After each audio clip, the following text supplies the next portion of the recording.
You're listening to the Inside the Mix podcast with your host, Marc Matthews.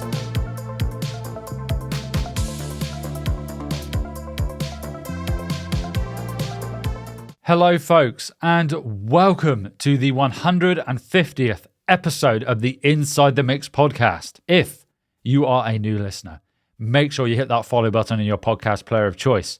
And if you're watching this on YouTube, make sure you hit subscribe and that notification bell so you get notified whenever a new episode drops. And of course, if you are a returning listener, a huge welcome back. So as I mentioned at the beginning then, this is the 150th episode of the podcast, which is amazing. That is 3 years of podcasting for me. When I started this podcasting journey, I didn't know where it would take me. And here I am over 3 years later with 150 episodes under my belt. And I'm about to drop another podcast as well. So extremely exciting stuff. Via the 150 episodes, I have had the chance, the pleasure to speak and meet with some amazing people both on and off the podcast. And I've made some great friends as well. I just want to say a huge thank you to everyone that has supported the podcast and continues to support the podcast and listens and shares the podcast episodes as well. And of course, has featured on the podcast too. So I'm going to raise my empty coffee mug here. I'm going to fill it again in a minute. And I'm going to propose a toast to those 150 episodes and another toast to another 150 episodes. So in 3 years' time, we'll do it all again at 300 episodes, which would be incredible. Now that we've got the celebrations out of the way, let's dive into this particular episode. And this episode is influenced by my chat with Travis Ference of Progression's Success in the Music Industry podcast. And his actual episode is going to drop next. So that's episode 151. So podcast production, the weekly episodes and maintaining that schedule is quite a feat. And it's something that I really enjoy, but you have to be organized. And that is the topic of this particular episode. So I'm going to share my top 5 flow state productivity tips that enable me to not only run this podcast, release another podcast, release my own music, and also mix, master, and produce client music as well. So these are my top 5 flow state productivity tips that allow me to do all of that and still have time to go paddleboarding. So tip number 1, productivity starts the day before. What do I mean by that? Essentially, I do this every day. At the end of the day, I will write a to-do list and it will have 3 action items on it. And those are 3 tasks that I want to achieve the next day. I do a maximum of 3, usually 2 or 3. And to add to that, I even allocate AM and PM to those tasks, as I know that I'm most productive in the morning. So something that's going to require more of my brain power, I'm going to allocate that to a morning task. And then something that's less taxing on my brain, I'm going to allocate that to the afternoon. Writing a list the night before frees up my brain for that evening. It means that I can go into that R&R, that rest and recuperation, without all these thoughts flying around in my head of what I want to achieve the next day. I know I've already written them down. And also it means in the morning when I hit the studio, I can straight away know, okay, that is the task I need to do immediately. And I can just get to work with that particular task and not end up going on my phone and scrolling through social media, which I don't do. And that's going to come into my next tip. Or alternatively, logging onto my computer and then getting distracted by shiny objects, let's say. So that is my first tip. Write a to-do list, maximum of 3 items the night before. Tip number 2, remove distractions. This one's pretty straightforward. When I come into the studio, my phone goes into work mode. It is programmed, it is preset in there between a set time that it will go into work mode and it will mute all notifications. And my phone is then left behind me on the sofa, so I'm not tempted to pick it up. For example, if I'm waiting for a track to bounce or something to load, or I'm downloading or uploading something, I'm not going to then pick up my phone and start scrolling and lose time and lose focus and flow state, which is what we want to maintain. So removing notifications, or rather those distractions from notifications on my phone, and the temptation to pick up my phone and start scrolling. So all phones have it now that you can set a particular set of time for work mode. So I would put that on. I do it on my computer as well. So I have focus mode on my computer, which gets rid of all notifications too. I don't want to be distracted and end up going down these rabbit holes that is easily done when notifications start firing off on your phone. So that's tip number 2, remove distractions. Tip number 3, and this is really, really important for flow state, I find, for me in particular, and that is to have templates.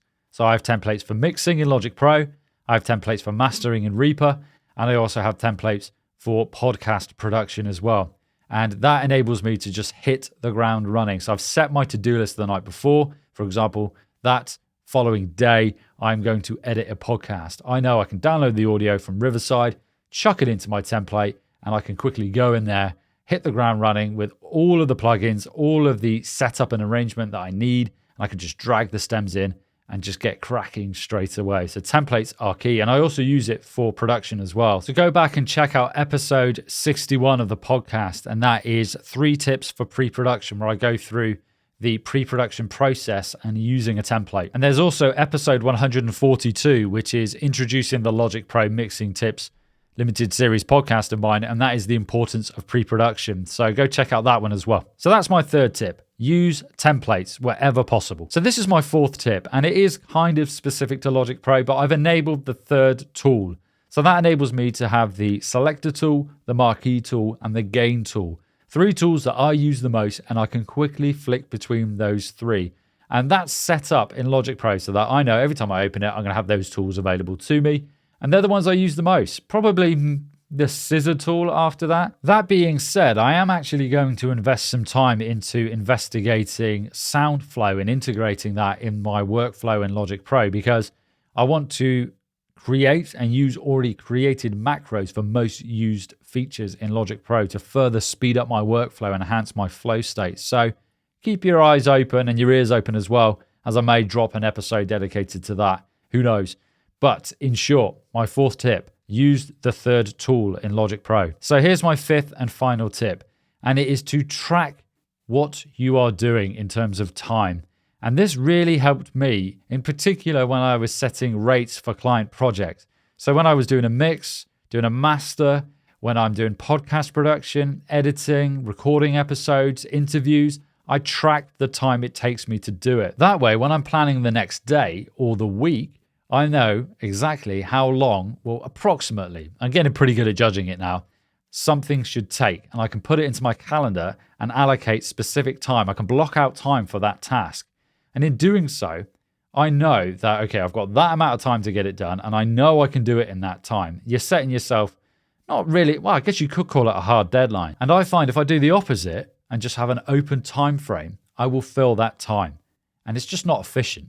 And I know, having timed the tasks before, how long something should take. And I know I can get it done in that time frame that I've stipulated.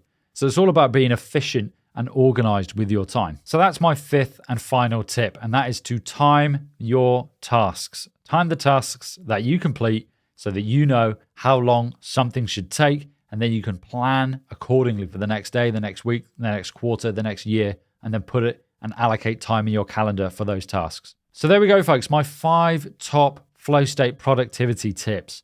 Number 1, productivity starts the day before. So write a to-do list the day before so you can hit the ground running.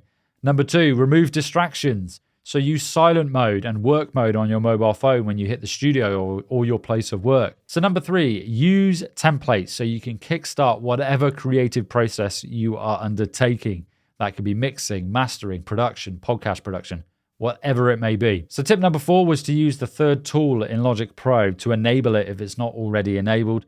And I use the selector, the marquee tool, and the gain tool. Those are the 3 tools that I use the most. So tip number 5, my final tip, is to track your time. So track how long it takes you to mix, master, produce, songwrite, whatever it may be. So you know how long something should take, and you can allocate time in your calendar to do it. And you know realistically what you can complete in any given sort of 24-hour period. Of course, you've got to sleep at some point, right? And this also helps when it comes to actually setting rates for projects with clients, because you know how long it takes you to mix a song, how long it takes you to master a song, and you can then charge accordingly so you can get paid the right amount for your time. So there we go, folks. Those are my 5 productivity flow state tips that enable me to run a weekly podcast, drop another podcast, write, release, produce my own music, and also mix, master, and produce music for clients as well. Before you go, folks, if you want to track your music production, mixing, songwriting, head over to synthmusicmastering.com/scorecard or click the link in the episode description and download my free producer growth scorecard and start tracking your efforts. Gamify your music production, mixing, and songwriting over 28 days and beyond. And I guarantee when you start tracking and actually see what it is you are completing in a given amount of time, you will start to see an improvement in your output. So head over to synthmusicmastering.com/scorecard or click the link in the episode description and download my free producer growth scorecard.